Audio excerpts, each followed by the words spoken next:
Materi yang pertama itu tahapan uji hipotesis.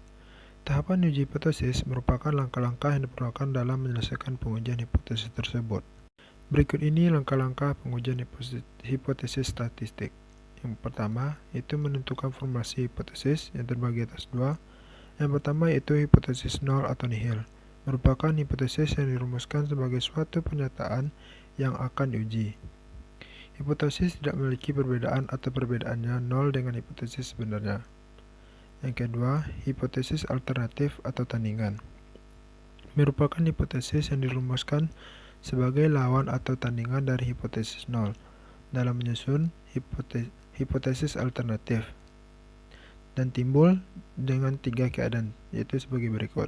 Pertama, hipotesis alternatif menyatakan bahwa harga parameter lebih besar daripada harga yang dihipotesiskan.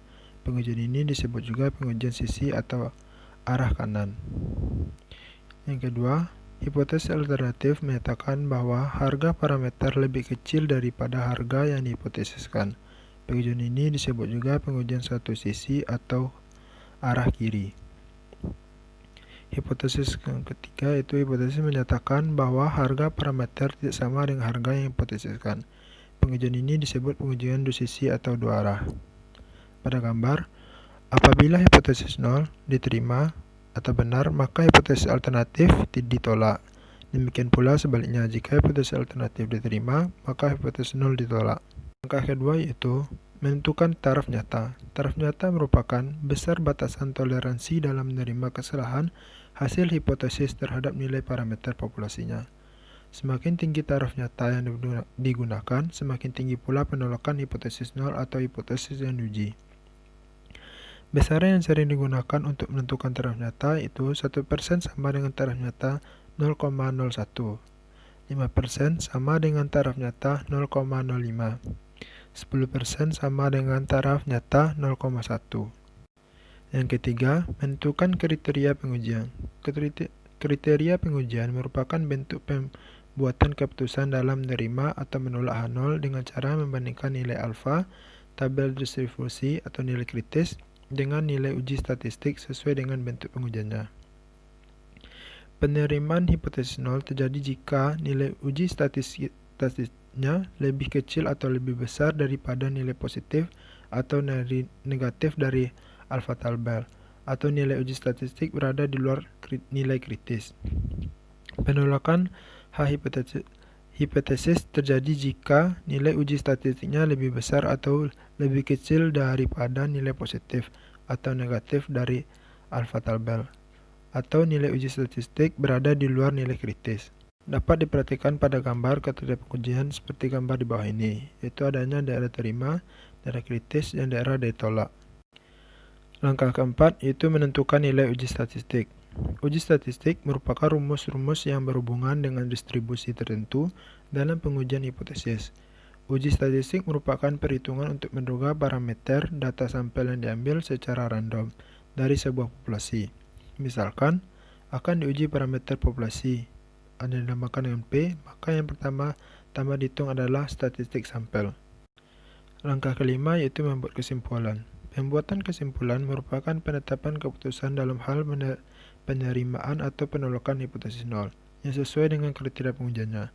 Pembuatan kesimpulan dilakukan setelah pembandingan nilai uji statistik dengan nilai alfa tabel atau nilai kritis.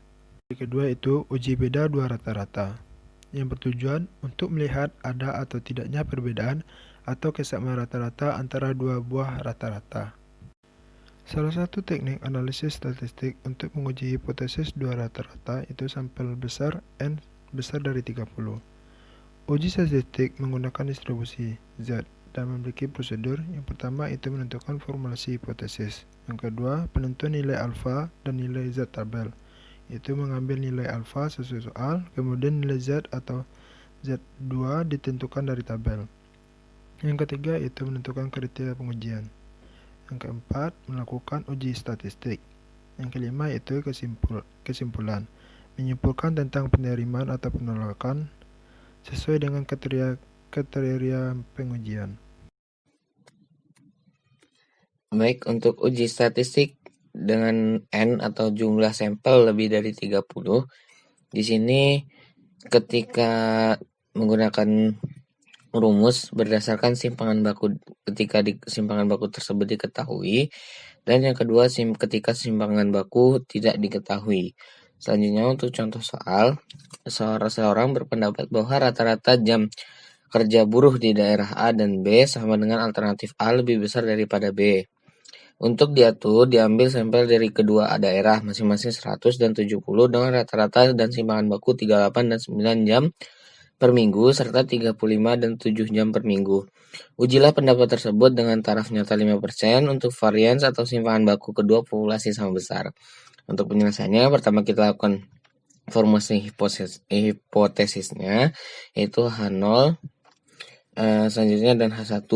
Selanjutnya kita lakukan taraf nyata dan nilai tabelnya, ataupun alfa sama dengan 5% ataupun 0,05. Z 0,05 dinyatakan bernilai 1,64. Selanjutnya kita kriteriakan pengujiannya, di mana daerah penerimaan dan daerah penolakan. Dan selanjutnya baru kita laksanakan uji statistik. Nah, dari hasil kesimpulan yang sudah diperhitungkan, karena Z0 sama dengan 2,44 lebih besar daripada Z 0,05 sama dengan 1,64, maka H0 ditolak. Jadi rata-rata jam kerja buruh di daerah A dan B adalah tidak sama.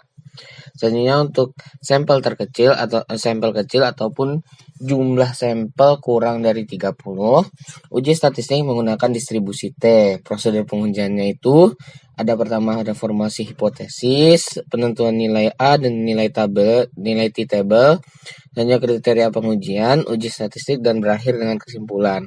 Nah, untuk uji statistik N kurang dari 30, di sini kita memakai rumus berdasarkan pengamatan tidak berpasangan dan pengamatan berpasangan. Selanjutnya untuk contoh soalnya, sebuah perusahaan mengadakan pelatihan teknik pemasaran. Sampel sebanyak 12 orang dengan metode biasa dan 10 orang dengan terprogram. Pada akhir pelatihan diberikan evaluasi dengan materi yang sama. Kelas pertama mencapai nilai rata-rata 75 dengan simpangan baku 4,5. Ujilah hipotesis kedua metode pelatihan dengan alternatif keduanya tidak sama. Gunakan taraf nyata 10%. Asumsikan semua populasi menghampiri distribusi normal dengan varians yang sama. Nah, ini untuk penyelesaiannya. Yang pertama ada formulasi hipotesisnya. Selanjutnya taraf dan nilai tabelnya, ataupun alfa sampai dengan 10% ataupun 0,10. T-nya ataupun alfa bagi 2 adalah 0,05. DB sama dengan 20. T 0,05, 20 ataupun dan 20 itu ditemukan tabel 1,725. Nah, selanjutnya ada kriteria pengujian, daerah penerimaan dan daerah penolakan, dan selanjutnya dilakukan uji statistik. Nah, kesimpulannya adalah karena T0 sama dengan 2,76 lebih besar daripada T 0,05 per 20 sama dengan 1,725, maka H0 ditolak. Jadi kedua metode yang digunakan dalam pelatihan tidak sama hasilnya. Nah, ini nama dan formula uji beda dua rata-rata. Nah, pada umumnya pendekatan yang dilakukan bisa dengan distribusi Z ataupun distribusi T. Uji Z dapat digunakan apabila yang pertama standar deviasi populasi diketahui dan jumlah sampelnya besar lebih dari 30. Nah, ketika kedua syarat tersebut tidak bisa dipenuhi, maka kita bisa menggunakan uji T atau uji T 2 sampel, atau two sample t-test. Nah, untuk t-test sendiri adalah dependent sample t-test atau sering diistilahkan dengan paired sample t-test, adalah jenis uji statistika yang bertujuan untuk membandingkan rata-rata dua grup yang saling berpasangan. Sampel berpasangan dapat diartikan sebagai sebuah sampel dengan subjek yang sama namun mengalami dua perlakuan atau pengukuran yang berbeda, yaitu pengukuran sebelum dan sesudah dilakukan sebuah treatment. Nah, untuk syarat dilakukannya uji t-test adalah yang pertama data berdistribusi normal, 2 kedua kelompok data adalah dependent, saling berhubungan ataupun berpasangan, dan yang terakhir adalah jenis data yang digunakan adalah numerik dan kategorik, 2 kategori. Rumus t-test yang digunakan untuk sampel berpasangan atau paired. yaitu T sama dengan simpang rata-rata sampel 1 dikurang rata-rata sampel 2 per akar dari S1 kuadrat per N1 ditambah S2 kuadrat per N2 dikurang 2R dalam kurung S1 per akar N1 dikali dengan S2 per akar N2. Independentitas yaitu jenis uji statistika yang bertujuan untuk membandingkan rata-rata dua grup yang tidak saling berpasangan atau tidak saling berkaitan. Tidak saling berpasangan dapat diartikan bahwa penelitian dilakukan untuk dua subjek sampel yang berbeda. Prinsip pengujian ini adalah melihat perbedaan varian kedua kelompok data, sehingga sebelum dilakukan pengujian, terlebih dahulu harus diketahui apakah variannya sama equal variance atau variannya berbeda unequal variance. Untuk mencari homogenitas varian, menggunakan rumus F sama dengan S1 kuadrat per S2 kuadrat. Uji T untuk varian yang sama menggunakan rumus T sama dengan X per 1 dikurang X per 2 per akar N1 kurang 1 S1 kuadrat ditambah N2 kurang 1 dikali S2 kuadrat per N1 ditambah N2 kurang 2 dikali dengan 1 per N1 ditambah 1 N per 2.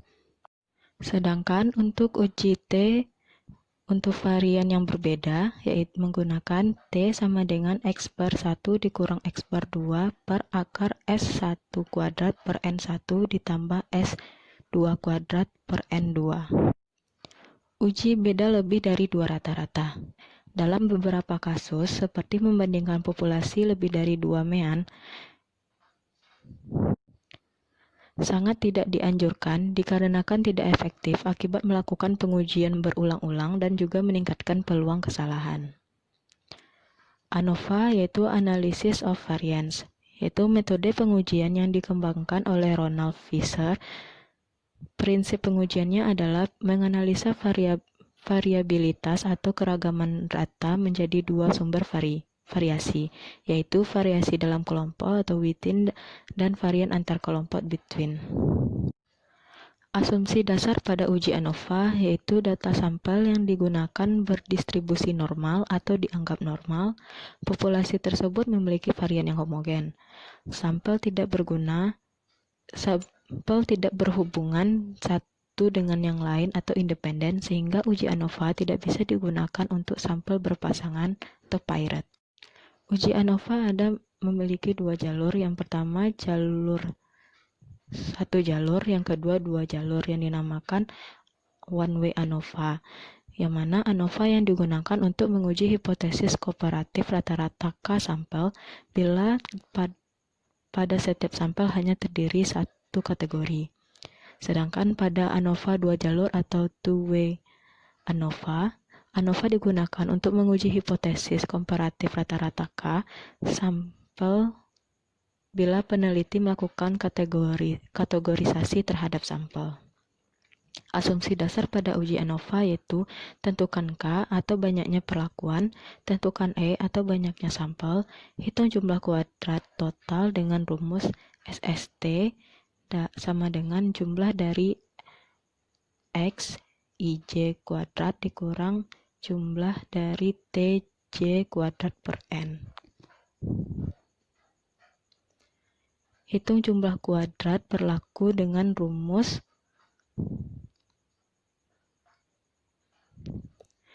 SSP sama dengan jumlah dari jumlah TJ kuadrat per NJ dikurang sama dengan jumlah TJ dalam kurung jumlah TJ dikuadratkan per N.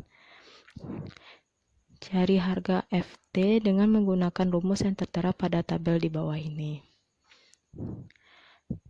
Cari harga F tabel dengan mempertimbangkan satu tingkat